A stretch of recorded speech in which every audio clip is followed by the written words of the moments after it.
नमस्कार सखीनो, श्री स्वामी समर्थ. मी अलका बाबर. माझ्या अन्नपूर्णा या चॅनलवर आपले स्वागत आहे. भारतीय संस्कृतीत चैत्र शुद्ध प्रतिपदा हा दिवस महापर्व म्हणून साजरा करण्याची परंपरा आहे. महापर्वाच्या अर्थात नववर्षाच्या या पहिल्या दिवशी नवे संकल्प करून प्रगतीकडे वाटचाल सुरू करण्याचा हा दिवस आपण गुढीपाडवा म्हणून साजरा करतो. या दिवशी घराच्या अंगणात गुढी उभारली जाते. गुढी म्हणजे उंच बांबूची काठी, त्यावर रेशमी वस्त्र, कडुलिंबाची ढाळी, आंब्याचे पाने, सुगंधी फुलांचा हार आणि साखरेच्या गाठी बांधून त्यावर चांदीचा किंवा पितळेचा तांब्याचा गडू बसवून गुढी साकारली जाते. ही गुढी स्नेहाचे, मांगल्याचे आणि आनंदाचे प्रतीक मानले जाते. ती विजयाचा संदेशही देत असते. मात्र विजय कशाचा, कोणत्या विजयाच्या आनंदात ही गुढी उभारली जाते? तर याच दिवशी म्हणजे चैत्र शुद्ध प्रतिपदेला प्रभू रामाने वालीचा वध करून त्यांच्या छळातून प्रजेला मुक्त केले होते. तो हा विजय उत्सवाचा दिवस.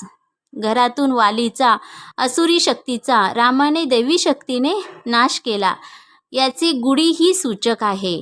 याच दिवशी प्रभू रामांचा 14 वर्षाचा वनवासही संपला. म्हणून या आनंद उत्सवाचा दिवस ब्रह्मदेवाने सृष्टी निर्माण केली, तो हाच पवित्र दिवस.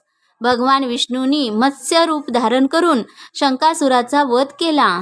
त्या मत्स्यरूपी विष्णूंचा जन्म चैत्र शुद्ध प्रतिपदेचाच. चैत्र शुद्ध प्रतिपदेपासून श्री शालिवाहन राजाने शके गणनेला सुरुवात केली. शालिवाहनाने मातीचे सैन्य तयार केले. त्यावर पाणी शिंपडून मातीच्या सैन्यात प्राण भरला. मग या सैन्याच्या मदतीने त्यांनी प्रभावी शत्रूचा पराभव केला.